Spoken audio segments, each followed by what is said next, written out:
Ito ang ating tuna carbonara.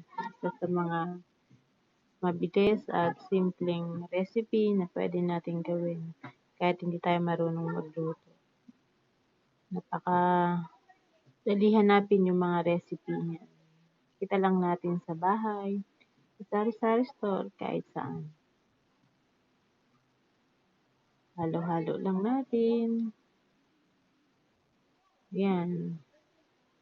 Mabilis at simpleng mura na pwedeng pang merienda, pang almusal, kahit na anong oras natin kainin.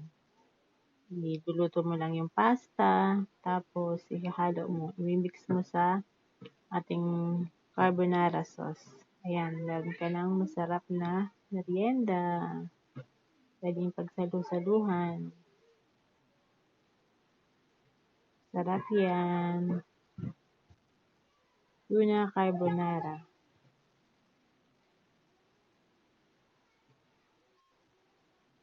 Kainan na! Yummy, yummy!